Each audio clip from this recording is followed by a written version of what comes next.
मैं खुद उसके समर्थन में हूँ कि भी सीईटी को क्वालिफाई किया जाना चाहिए, लेकिन मेरिट लिस्ट में कोई चेंज नहीं हो सकता, तो ऐसे में इन्हीं लोगों को जो है सेलेक्ट माना जाए। सर हमने डॉक्यूमेंट्स तो अपलोड किया पोर्टल के ऊपर, लेकिन एचएससीसी के सिस्टम के अंदर दिख नहीं रहा। मैं किसी दूसरी कैटेगरी में अप्लाई करके पेपर काहे दूंगा जिसके अंदर मैं एलिजिबल ही नहीं हूँ। इतना मूर्ख तो कोई भी कैंडिडेट नहीं होता। तो आप कम से कम एलिजिबल लोगों को तो बिठाएंगे पेपर के अंदर। एलिजिबल लोग सड़क के ऊपर है, एलिजिबल लोग कोर्ट के अंदर है, इनएलिजिबल लोग पेपर के अंदर बैठ रहे हैं।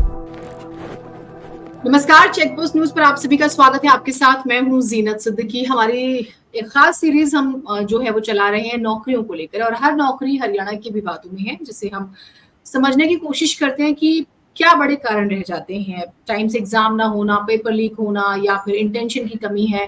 पिछली सरकारों से लेकर अभी तक की सरकार में क्या कमियां रह गई, और फिर ये सीईटी एचएसएससी जो है वो इतनी कॉन्ट्रोवर्शियल क्यों होते जा रहे हैं।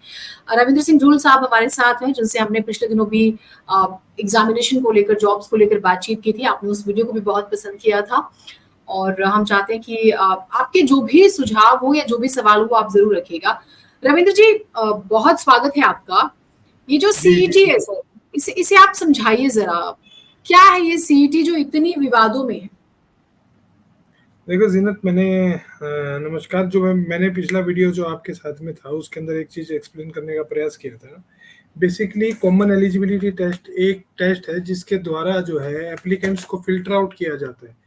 यानी कि क्या होता है कि लार्ज जितने भी स्टेट्स हैं, बड़े स्टेट्स हैं, उसमें एक साथ में 20 लाख 30 लाख भी एप्लीकेंट हो सकते हैं किसी पोस्ट के लिए। तो उनको फिल्टर आउट करके 2 स्टेज का प्रोसेस बना दिया जाता है।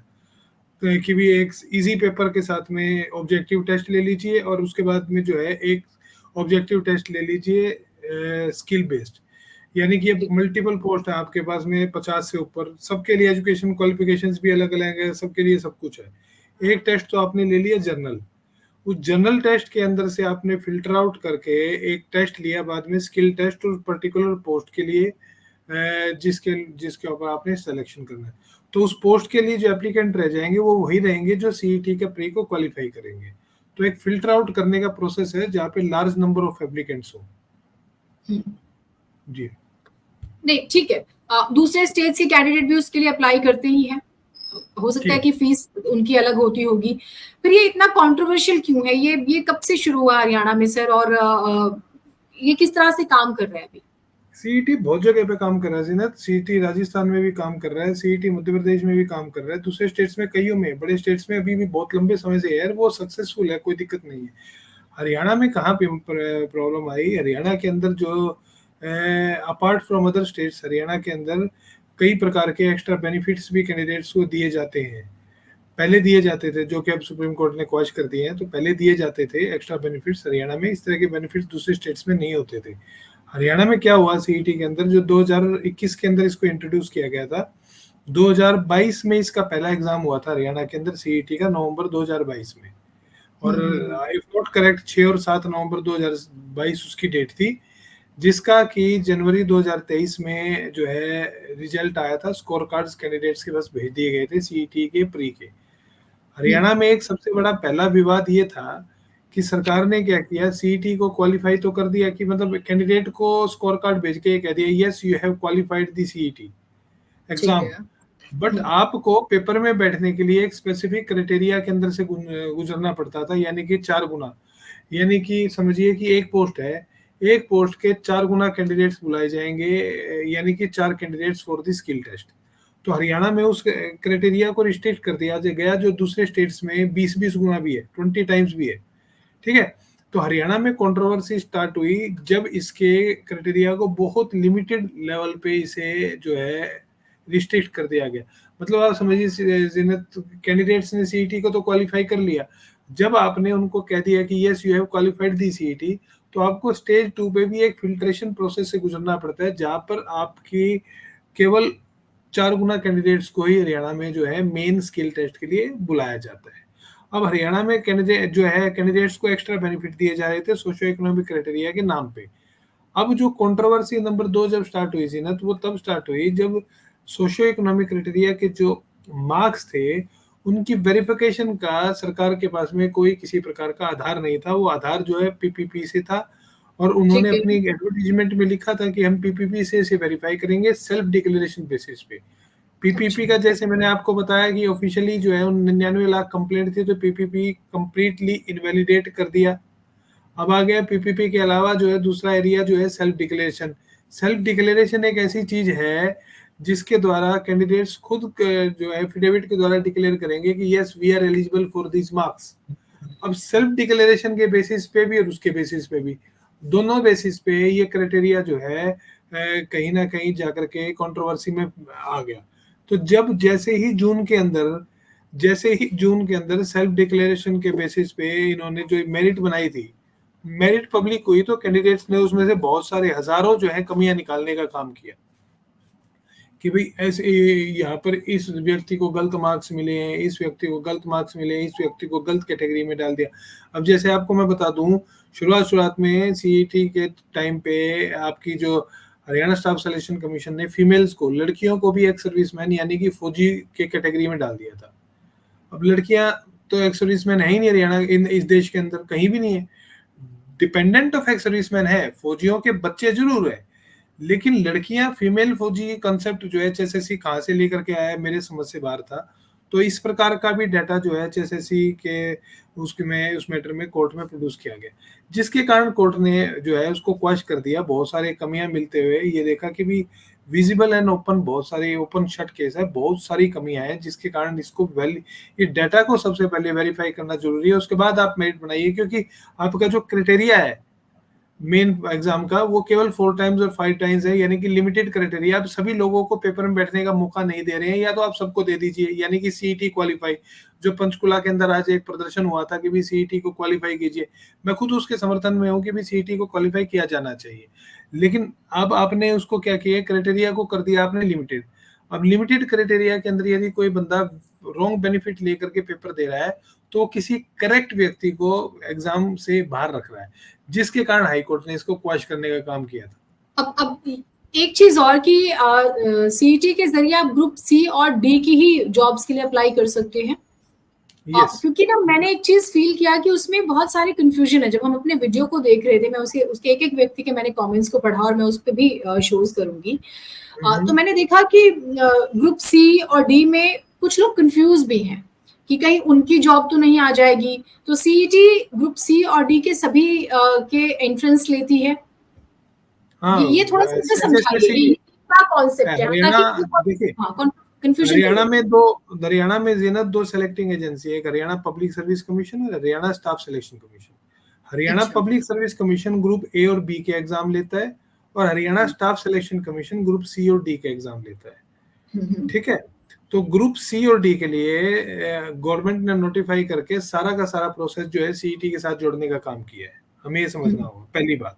ठीक है, 5/5/2022 की नोटिफिकेशन है, जिसके तहत जो है क्राइटेरिया फ्रेम किया गया था किस प्रकार से सीईटी को लेना है, जो कि फर्दर बाद में 31/5/2022 और फरवरी 2023 में जिसको अमेंड भी किया गया। ठीक है, तो अब जो है ग्रुप सी और डी के सीईटी में एक फर्क है, बड़ा एक माइनर सा फर्क है। वो ये है कि ग्रुप सी का जो सीईटी है वो 2 स्टेज प्रोसेस है, ग्रुप डी का सीईटी सिंगल स्टेज प्रोसेस है। यानी कि ग्रुप डी का सिंगल स्टेज प्रोसेस है, ग्रुप डी का, यानी कि आप कैंडिडेट को क्वालिफाई करेंगे और उसके बाद में रिक्विजिशन भेजते रहेगा डिपार्टमेंट, और उस क्वालिफाइड उस क्राइटेरिया में से लोगों को नौकरियां देते जाएंगे। अलग से एग्जाम नहीं लिया जाएगा एडवर्टीजमेंट के बाद में। एग्जाम तो एडवर्टीजमेंट निकालेगा एचएसएससी कि मुझे 10,000 पद को रखना है, लेकिन एचएसएससी 10,000 पद के लिए जैसे एग्जाम वो एडवर्टीजमेंट निकालेगा तो वो फॉर्म भरवाएगा और डायरेक्ट सिलेक्शन की लिस्ट जारी कर देगा, ना कि कोई एग्जाम लेगा, क्योंकि एग्जाम पहले से एचएसएससी ले चुका है सीईटी का ग्रुप डी के लिए। ग्रुप सी में ये 2 स्टेज प्रोसेस है। आपको पहले सिंगल एग्जाम को क्लियर करके स्किल टेस्ट के लिए आपको अलग से जो है एग्जाम में बैठना होगा। जो कंट्रोवर्सी ग्रुप डी में किसी प्रकार की कभी भी नहीं थी, कंट्रोवर्सी ग्रुप सी में थी। ग्रुप सी के अंदर जो कंट्रोवर्सी थी वो इसलिए बनी कि दोनों स्टेज के ऊपर अब सोशियो इकोनॉमिक क्राइटेरिया का बेनिफिट दे रहे थे, जिस बेनिफिट को जो है वेरीफाई नहीं करा रही थी सरकार, जिसके कारण ये कंट्रोवर्सी बनी। और मैं ये समझ पा रही हूँ सर कि ग्रुप सी में करप्शन के चांसेस ज्यादा हैं। नहीं, दोनों में वो मुद्दा नहीं दोनों। है। करप्शन एक अलग विषय है। यहाँ पर जो इशू करप्शन की सीईटी के अंदर बिल्कुल भी नहीं थी। यहाँ पर इशू इनकी मूर्खता की थी बेसिकली, जिस प्रकार इन्होंने एग्जाम लिया है। करप्शन वाली हमने बहुत सारी भर्तियों को हमने पहले कल परसों में डिस्कस किया था अपने वीडियो के अंदर। इस भर्ती में जो कंट्रोवर्सी ग्रुप डी के अंदर जो कंट्रोवर्सी है वो है पोर्टल एरर की। पोर्टल के अंदर जो जिस पोर्टल के थ्रू इन्होंने फॉर्म भरवाए उस वो डिफेक्टिव था। मतलब कैंडिडेट्स ने अप्लाई किसी और कैटेगरी में किया और कैंडिडेट्स को सेलेक्ट किसी और कैटेगरी में कर दिया। इस प्रकार की समस्या थी ग्रुप डी के अंदर। और जो ग्रुप सी का जो पोर्टल है उसके अंदर भी बहुत सारे एरर्स थे। उस एरर के भी मतलब मैं कहता हूँ जिन्नत सैकड़ों केस हाईकोर्ट के अंदर पेंडिंग, सैकड़ों, एक नहीं हंड्रेड्स ऑफ केसेस, जिसके अंदर केवल कैंडिडेट्स का ये कहना है कि सर हमने डॉक्यूमेंट्स तो अपलोड किया पोर्टल के ऊपर लेकिन एचएससीसी के सिस्टम के अंदर दिख नहीं रहा। अब आप समझिए जिन्नत, मैं आपको बताता हूँ पोर्टल एरर को थोड़ा सा मैं डिस्क्राइब करूँ तो मैं एक पोस्ट के लिए अप्लाई करता हूँ, उसके लिए मैं अपने डॉक्यूमेंट्स को अपलोड करता हूँ, उसके बाद ही मुझे रोल नंबर मिलेगा। ठीक समझिए, बात है। कैंडिडेट्स को रोल नंबर तो मिला लेकिन कैंडिडेट्स का सिलेक्शन नहीं हुआ बावजूद उसके कि उन्होंने कट ऑफ से ज्यादा मार्क्स लिए, क्योंकि एचएसएससी का ये कहना था कि सर आपने डॉक्यूमेंट्स अपलोड नहीं किए। अरे श्रीमान जी, अगर आप हमने डॉक्यूमेंट्स अपलोड नहीं किए तो रोल नंबर कैसे मिला? हाउ? आप रोल नंबर इशू ही नहीं कर सकते थे बिना डॉक्यूमेंट्स के। आपने मेरे को सेलेक्ट लिस्ट में, आपने मेरे को मेरिट लिस्ट में तभी डाला जब आपने डॉक्यूमेंट्स को वेरीफाई किया। आपने एक स्टेज के ऊपर कहते हैं कि हमने डॉक्यूमेंट वेरीफाई किया इसलिए हमने आपको जो है उसके अंदर एक मेरिट लिस्ट के अंदर डाला, यानी कि मेन एग्जाम के अंदर आपने हमको बिठाने का काम किया रोल नंबर देने के बाद। और उसके बाद आप जो है लेटर ऑन आप ये कहते हैं कि आपने तो डॉक्यूमेंट ही अपलोड नहीं किए। डॉक्यूमेंट अपलोड नहीं किए होते तो मेरा रोल नंबर ही नहीं आता। इस प्रकार की समस्याएं भी सीईटी ग्रुप सी के अंदर बहुत भारी संख्या में है। लेकिन वो एक सेपरेट सेट ऑफ कंट्रोवर्सी है। जो सेट ऑफ कंट्रोवर्सी जो 20 ग्रुप्स के साथ में हुई, क्योंकि इन्होंने क्या किया है, पोस्टों को ग्रुप्स के अंदर बांटा और ग्रुप वाइज एग्जाम लिया। समझिए, अच्छा। एक एक पोस्ट को जो है कई कई पोस्टों को एक ग्रुप में डाला और उस ग्रुप का एक सिंगल एग्जाम लिया। एचएसएससी का और नोटिफिकेशन का एक तर्क है कि different post but having same set of qualification, उसका हम एग्जाम जो है एक साथ में ले सकते हैं। तो उन्होंने एग्जाम इसी प्रकार से लिया। तो इसलिए जो है एग्जाम ग्रुप वाइज हुए हैं। तो ये 20 ग्रुप्स जिनकी रिक्रूटमेंट को कहीं ना कहीं खतरा इस मामले के माननीय हाईकोर्ट के डिसीजन के बाद में आया, जिसके अंदर हम रिव्यू फाइल कर रहे हैं। कुछ रिव्यू तो फाइल हो गई है, कुछ हो जाएंगी 2-4 दिन तक। तो वो सुनवाई पर तब आएगा जब माननीय कोर्ट जो है बैठेगी, क्योंकि जज साहब जो है इस समय विदेश के अंदर है, अपनी छुट्टी पे चल रही है। तो जब वो वापस आएंगे तो उसके बाद में रिव्यू को सुनने का काम करेंगे। अब मेरी जो वर्जन है, मेरा बड़ा क्लियर सा वर्जन है। मेरा ये वर्जन ये है कि ये जो ग्रुप्स थे, ये ग्रुप 100% सेफ कैटेगरी में होने चाहिए थे। इसका कारण था कि इनकी मेरिट इन मार्क्स से अफेक्ट नहीं होती थी। ठीक है। ठीक प्रॉब्लम है। कहाँ आई थी ना? प्रॉब्लम वहां आ रही थी जहां पे एक पोस्ट के लिए 4 लोग कंपीट कर रहे हैं। ठीक है। प्रॉब्लम वहां नहीं आ सकती जहां पे एक पोस्ट के लिए जितने लोगों ने अप्लाई किया है वो सभी के सभी लोग पेपर में बैठ गए। ठीक है। तो क्योंकि सबको एक समान अधिकार मिला है पेपर में बैठने का, फॉर एनी प्रैक्टिकल पर्पस, समझिए, फॉर एनी प्रैक्टिकल पर्पस उन लोगों को कंसिडरेशन जोन से बाहर नहीं निकाला जा सकता था। उन लोगों की री एग्जामिनेशन का ऑर्डर जो है कहीं ना कहीं माननीय कोर्ट की तरफ से गलत दिया गया है, जिसको हम चैलेंज करने का काम करेंगे, जो कि एचएसएससी कोर्ट को नहीं बता पाई कि सर मेरे ग्रुप्स जो है, हमारे जो सेलेक्टेड ग्रुप्स है जिनका हमने सिलेक्शन करने का काम किया, उन ग्रुप्स में केवल मात्र जो है जितने भी कैंडिडेट्स अप्लाई करने वाले थे या जितने भी कैंडिडेट्स एलिजिबल थे वो सब लोग बैठ गए हैं एग्जाम में। तो आप री एग्जामिनेशन कंडक्ट करेंगे तो भी तो वो सेम सेट ऑफ पीपल ही तो अपीयर होंगे, उसके अलावा तो कोई आ ही नहीं सकता। Same set of people will again sit in the exam. So in any condition merit list में कोई चेंज नहीं हो सकता। तो ऐसे में इन ही लोगों को जो है सेलेक्ट माना जाए। जहां तक बात आ गई पोर्टल एरर की, तो इनके पास में सभी पोस्टों, सभी ग्रुप्स के अंदर बहुत बहुत सारी पोस्टें खाली पड़ी हैं। तो मैं ये तो आपके माध्यम से मैं तो निवेदन कर सकता हूँ, बाकी कोर्ट के अंदर तो हम हैं ही, एचएसएससी को चाहिए बड़ा दिल दिखा करके इनके लिए भी एक प्रावधान करे। इनको सुनने का काम करे जहां जहां इनके टेक्निकल डिफेक्ट्स है।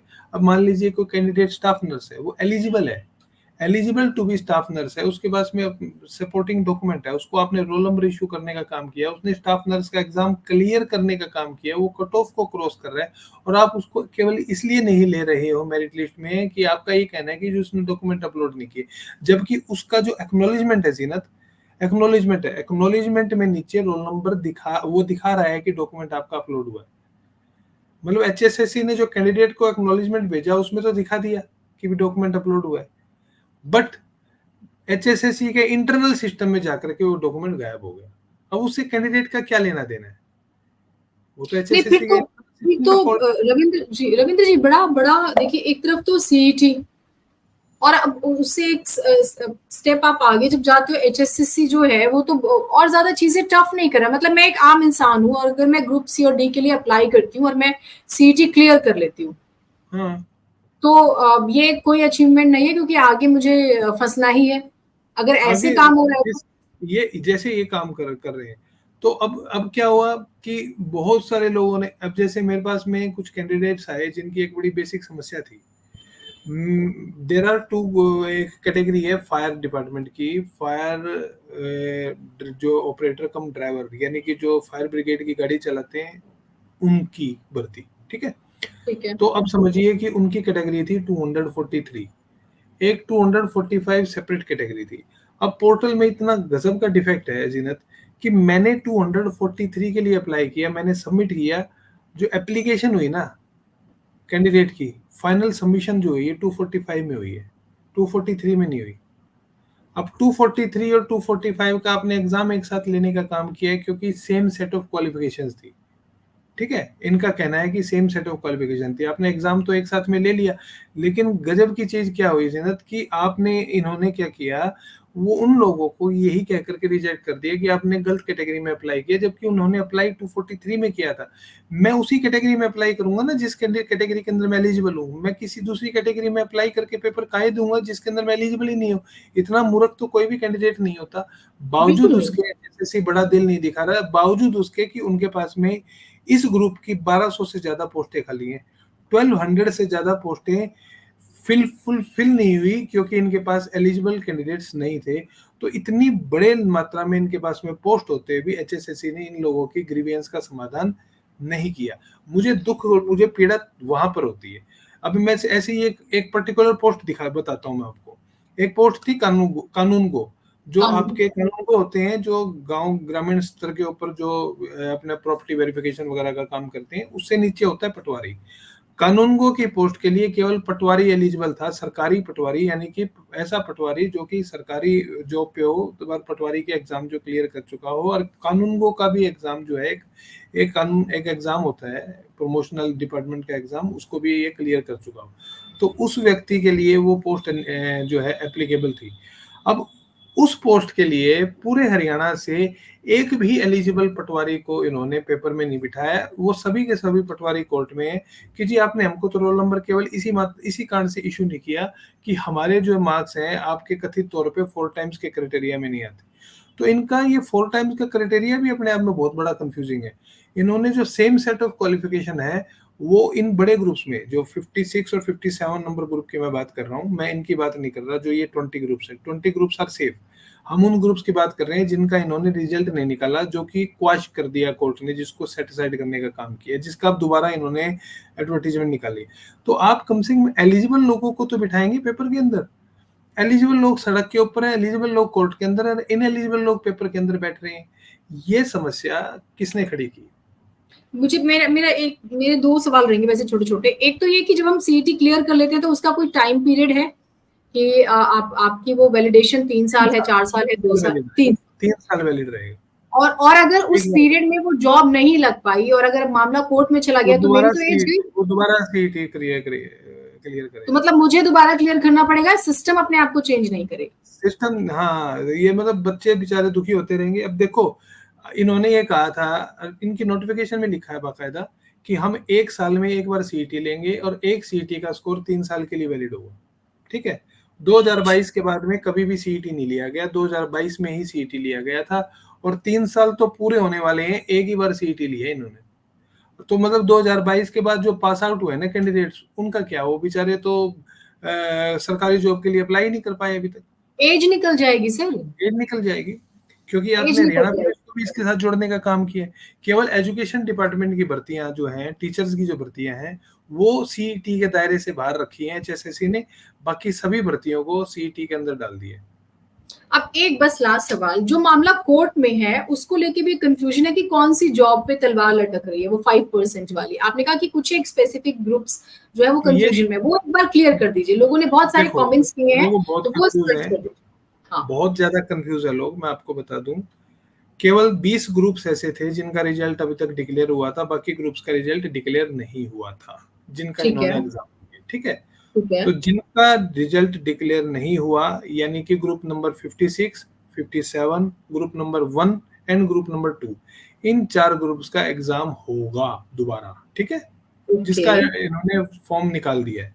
तो मैं कैंडिडेट से निवेदन करूंगा कि भाई आप ये पढ़ करके उसको पार्टिसिपेट करिए, उसको का काम करें। हमारी शुभकामनाएं आपके साथ है। अब जो ग्रुप आ गया 20 ग्रुप्स, यानी कि वो ग्रुप्स जिनके अंदर नंबर ऑफ जो एप्लीकेंट्स बहुत कम है या नंबर ऑफ एलिजिबल कैंडिडेट्स बहुत कम है, उन ग्रुप्स के अंदर इन्होंने एग्जाम लेके रिजल्ट डिक्लेयर करने का काम किया। बाकी ग्रुप्स में तो इन्होंने रिजल्ट डिक्लेयर नहीं किया था। तो जहाँ पे एग्जाम लेके इन्होंने रिजल्ट डिक्लेयर किया है, उन ग्रुप्स के की भी रिक्रूटमेंट को कोर्ट ने क्वाश करने का काम किया है, जिसके हम खिलाफ कोर्ट में गए हैं। हम ये कहते हैं कि 100% इस मामले में एचएसएससी के द्वारा कोर्ट को ढंग से असिस्ट नहीं किया गया, वरना इस प्रकार का कोई भी कोर्ट की तरफ से फैसला ना आता। तो हम उस ऑर्डर की रिव्यू के लिए कोर्ट में गए हैं। उन बच्चों को डरने की जरूरत नहीं है, उनको अभी तक कहीं भी सुना नहीं गया है, उनको कोर्ट से न्याय मिलेगा, मैं उनको आश्वस्त करता हूं। उनको चिंता बिल्कुल नहीं करनी चाहिए। बहुत ज्यादा टेंशन में है बच्चे, बहुत ज्यादा। एक ग्रुप तो ऐसा है, एएलएम ग्रुप है, उसके तो कुछ बच्चे तो हादसे का शिकार होके के जो है भगवान को भी प्यारे हो गए हैं। ठीक है, तो मतलब बहुत ज्यादा टेंशन में है बच्चे, उसके कारण बच्चे काम नहीं कर पा रहे हैं, वो कंसंट्रेट नहीं है अपनी जॉब्स के प्रति। तो उन्हें कहें कि भाई आप ठंडे दिमाग से चिंता ना करें, आप अपने परिवार का ख्याल रखें, आपकी नौकरियों को हम बचाने का काम करेंगे। कतई चिंता करने की जरूरत नहीं है उन 20 ग्रुप्स को। बहुत शुक्रिया ढुल साहब। और हमारी कोशिश भी है कि हम अवेयरनेस जो है वो फैलाएं लोगों के बीच में, ताकि पैनिक क्रिएट ना हो। वो लड़े, अपने लिए लड़े। सिस्टम की खामियां हैं, खामियों के खिलाफ हम मिलकर आवाज उठाएंगे। और ये हम जो नौकरी सीरीज है उस पर हमारे दूसरा एपिसोड था। उम्मीद करते हैं दर्शकों को ये बहुत पसंद आया होगा। आप इसे ज्यादा से ज्यादा लाइक कीजिए, शेयर कीजिए और चेक पोस्ट को सब्सक्राइब करना मत भूलिएगा। बहुत शुक्रिया रविंद्र जी, आप हमारे साथ जुड़े। और हमारी भी कोशिश यही है कि हम अपने हरियाणा के लोगों के मुद्दों को जनता के बीच में भी रखें। और जॉब से रिलेटेड कोई भी आपकी कोई भी क्वेरी है, कोई भी टॉपिक, किसी भी स्पेसिफिक जॉब को लेके, तो आप प्लीज कमेंट सेक्शन में लिखिएगा। पिछला जो हमारा शो था 12,500 कर्मचारियों वाला, उसके एक एक कमेंट को मैंने बाकायदा पढ़ा है, मेंशन किया है अपनी नोटबुक में, जिस पर मैं फिर डिस्कस करूंगी, समझने की कोशिश करूंगी। हो सकता है मुझे भी बहुत ज्यादा इंफॉर्मेशन ना हो, मैं ऐसे लोगों के साथ बातचीत करूंगी जो कि इस बारे में बहुत ज्यादा इंफॉर्मेशन रखते हैं। कोशिश करेंगे हम सरकार से भी बात करने की, ताकि वो भी अगर अपना कोई पक्ष रखना चाहती है अपने एंड पर, तो वो जरूर रखें। हम सरकार पे कोई आरोप नहीं लगा रहे हैं, कोई दोष नहीं मढ़ रहे हैं, हम सरकार का वर्जन भी सुनना चाहेंगे। लेकिन हाँ, मेरी अपील ये है कि लड़ाइयां आपके लिए लड़ना जरूरी है। जब आप लड़ते हैं अंत तक तभी जीतते हैं। तो हार मत मानिए और थोड़ा भी तनाव मत लीजिए। तनाव होता है नौकरी का, ये बात हम समझ सकते हैं। नौकरियों से बहुत सारे लोगों के घर चलते हैं, रोजी रोटी बहुत महत्वपूर्ण विषय है, सेंसिटिव विषय है। लेकिन फिर भी कोई भी विषय इतना बड़ा नहीं कि वो हमारी जान से ज्यादा बड़ा हो जाए। और जब आत्महत्या की खबरें आती हैं, स्पेशली नौकरी को लेकर, तो मन बहुत दुखी होता है। मैंने कुछ जगहों की खबरें देखी, सुनी, पढ़ी, तो मुझे लगा कि मुझे जॉब्स के बारे में आप लोगों से बात करनी चाहिए। और इसी वजह से मैं स्पेशली इस विषय पर आपके बीच में आ रही हूँ। आप प्लीज ज्यादा से ज्यादा कमेंट कीजिएगा, ताकि मुझे समझ में आए कि इस स्पेसिफिक जॉब के बारे में, जैसे टीजीटी की बात होती है, पटवारियों का जिक्र भी हुआ प्रोग्राम के बीच में, तो इस विषय में मैं बात करूंगी, इस बारे में इंफॉर्मेशन रखूंगी। अलग अलग जॉब्स भी हैं, तो आप प्लीज जरूर कमेंट कीजिएगा। बहुत शुक्रिया, आप लोग जुड़े हमारे साथ और आपने इस कार्यक्रम को पसंद किया।